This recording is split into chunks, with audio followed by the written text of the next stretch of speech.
Hello, welcome to Mr. Red Dragon 543, and yeah, I just wanted to talk about this. This has been something on my mind for the past, decade, that I've been thinking about, because I've always seen how a lot of, people seem to have this, weird idea that, gaming encourages violence and stuff, but yet they seem to be very hypocritical of their own actions, which is very kind of ironic. Um, and hypocritical too. But I do want to say this though. When it comes to violence in gaming, it's it's not as big as what people think. Like, there's been studies to disprove this. However, I'm going to say this now. The one thing in this world that encourages violence the most is money and other people. That's that. It's been shown throughout history that those two are the big factors of what cause violence. Okay? Not gaming, not television, not music. People and money are the number one source of violence. And I find it interesting how a lot of people, they're like, oh, well, it's showing people how to do this. It's like, no, if anything, people need an out. People need, you know, to release stress. And sometimes that's what people need. They need to boot up something and be able to do something that they otherwise wouldn't be able to do in real life. Now, another thing that I see thrown around too is the neglect from a lot of politicians and parents when it comes to the ESRB, or the Entertainment uh, System Rating Board. And what this pretty much is pretty much like the rating system of children to adults, and each game has one on the front and the back of the case.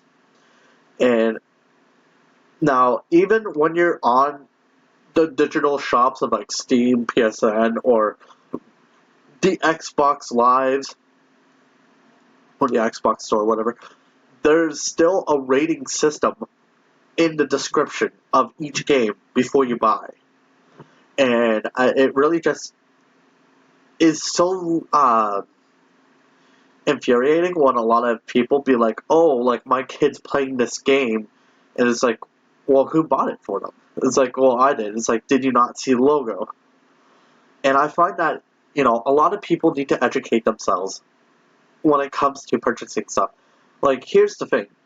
No one should be censoring mature and adult games, because by that point, people that are adults should be well aware of how to separate fantasy from fiction, or fantasy from reality. And I don't know why I said that. But other than that, there's no way that, by the time that you're a teenager, you should have most of that figured out. But at the same time, if your kid, or even yourself at this point, can not tell the difference between what's depicted on the screen, and you're trying to compare it to reality, that's more dangerous, if anything, because you're trying to mend the two. And yeah, there are definitely games with stories that are based on real life events, but they're never 100%. They're just there to have a story outline, if anything. And and I think that that's the thing, is you need to be able to separate fantasy from reality when it comes to gaming as well, because if you cannot do that, then yeah, if there's some games that you should not be playing, regardless of how old you are. Like, if you're an adult and you cannot tell the difference, then yeah, you're better off playing Candy Crush than playing, something like The Witcher or Grand Theft Auto. Like, you do you. But when it comes to the rating system in general, no one should, like I said, adult games shouldn't have to be censored, because the game is made for a mature audience. And that's why I find it really dumb when people are trying to censor this stuff, because it's like, listen, if at this point there are, people that are over the age of 18 that by this point cannot tell what's in the game is for a more mature audience, then they themselves shouldn't be playing those types of games. You definitely do have stories of, like, kids playing like Grand Theft Auto and stuff like that, but the big difference of back then compared to now is back then there was no online component. Back then, a lot of times people would play Grand Theft Auto to just fuck around in the city. They wouldn't they wouldn't really do the story. If you notice, like, a lot of times they just like take cars and stuff and then input like the flying car glitch from San Andreas and stuff, and just like do the Harry Potter thing where they're flying the car and stuff like that. Like that to me, it's just more like, oh, okay, but just be aware of like that there is still content in the game that is still not meant for kids. But regardless, there just needs to be more awareness of what's going on. And then I do find that too when it comes to parents neglecting what their kids are doing and like how they're acting.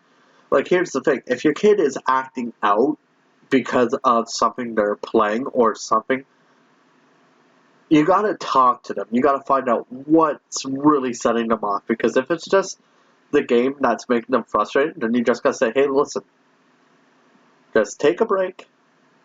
We'll figure this out later.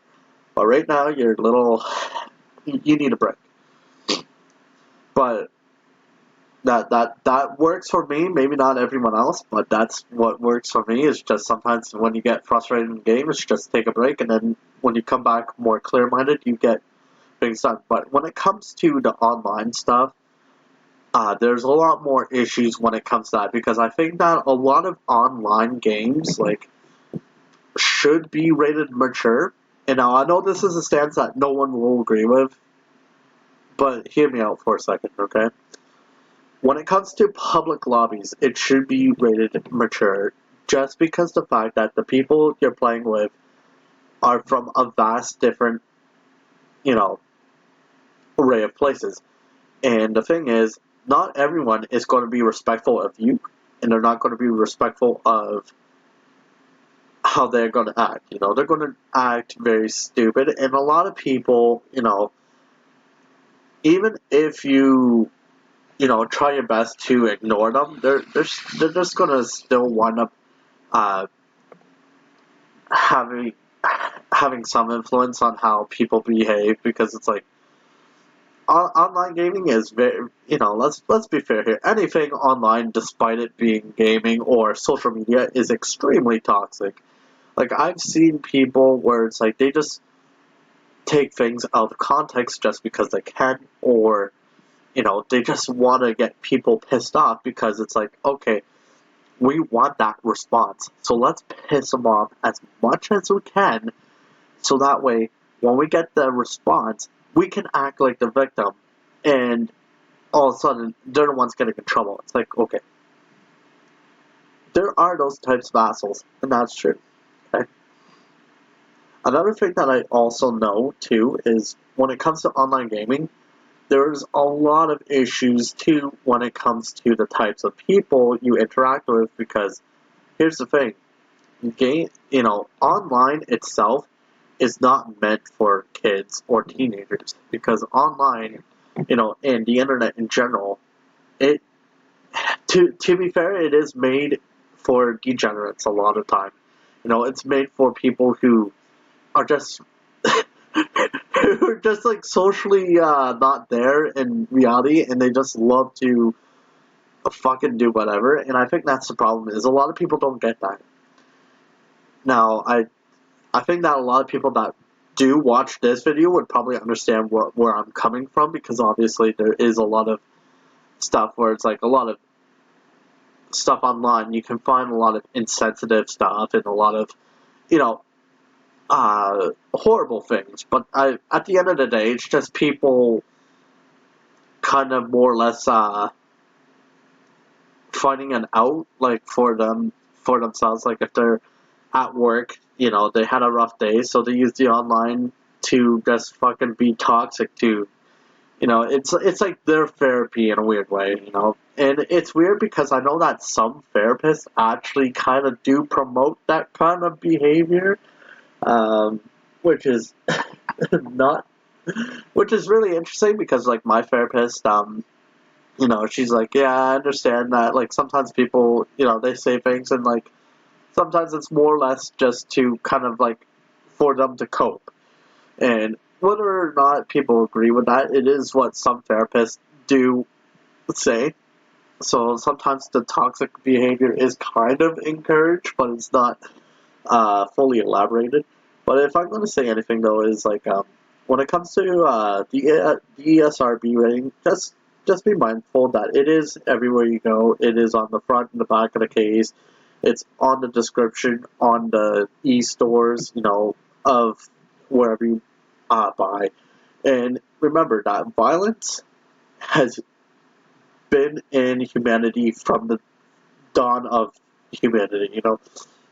We are just at a point where right now a lot of people just want something to pin blame because a lot of people have been raised not to be responsible. And unfortunately, that's just the problem, is the more irresponsible our country is, like not just country, but the people in all over the world, you know, yeah, yeah, you can admit when someone did something wrong. If you get mad, you don't have to, you don't have to blame something. You could just say, listen, I fucked up. I was not in the right mood at that time, despite the fact that, what pushed me over the edge was this one thing. But I do find it weird when people are trying to, go around and be like, oh, it's this, it's that. It's like, no, listen, okay? If you're, a lot of people, a lot of parents, when you're driving on the road, okay, and somebody cuts you off, you're not going to look at them and be like, oh, it's because they're playing Need for Speed, they're probably cutting you off because they're impatient or they're late for work. And at times when people cut you off, sometimes you just really want to ram them off the road. I've seen people like that where they get so angry where they just want to fucking go bumper to bumper and just drive the person off a cliff. And, like that's the thing, is humans cause more violence than anything else. And even money, right? When it comes to people breaking in and stealing, it's because one, they're either low on money, they're becoming poor, or they want something valuable to at least get, drugs or some other stupid shit. And that's just the thing, is violence has been around for many eons. And like I said, money and violence are the like, number one things that do cause violence. When it comes to media, though, like yeah, social media, a lot of people do like to like instigate and aggravate each other. And whether it's right or wrong, I mean, it's the internet for you. Like it is what it is. Uh, you will have your toxic people, and you will have your people that are supportive. But the end of the day is how you yourself act. And if you cannot take responsibility for your actions now, it will hurt you later on. Because if you're going to try to pin something on things that other people enjoy, you're more or less hurting the people that would otherwise probably support you. And you're just going to get more people angry at you to the point that they want to be violent towards you because of your actions. But that is what I have to say. I may make another part to this. I may not. Um, but if you guys liked what I say, leave a comment, like, and give a follow, and let me know what what do you think creates the most violence in humans. But this has been Mr. Red Dragon 543, and I'll see you guys later.